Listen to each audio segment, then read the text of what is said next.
In today's episode of Have a Plan Before You Land, Gerry Scott asks U.S. immigration lawyer Evelyn Ackah to discuss confusion surrounding the Arrival Departure Form U.S. I-94 for snowbirds entering and exiting the U.S. There's a lot of confusion around the I-94 exit and entry. Fill us in, educate us. Well, when Canadians or anybody goes into the United States, they're normally given an I-94. I mean, for us, we don't usually see it as an actual document. You know, the Canadian benefit is we can apply to enter the U.S.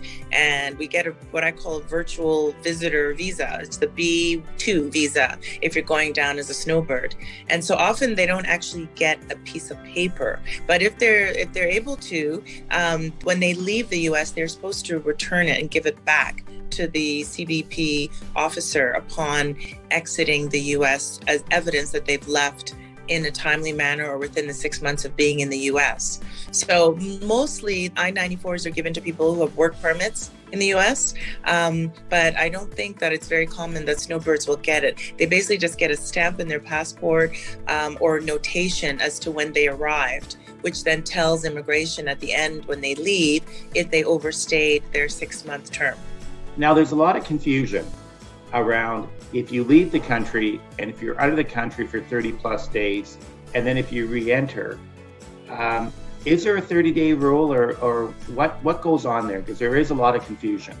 Well, you know, I think there's a lot of discretion that the CBP officers maintain.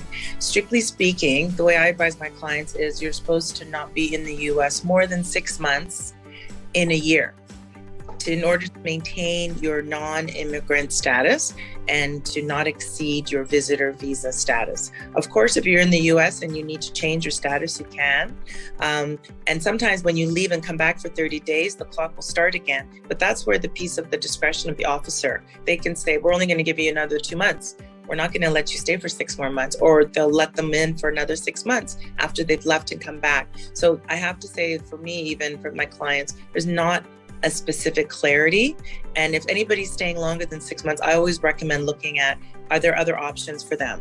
What is their long-term intention? Why do they need to be there longer than 6 months? So that we can help prepare them with the right paperwork to be successful.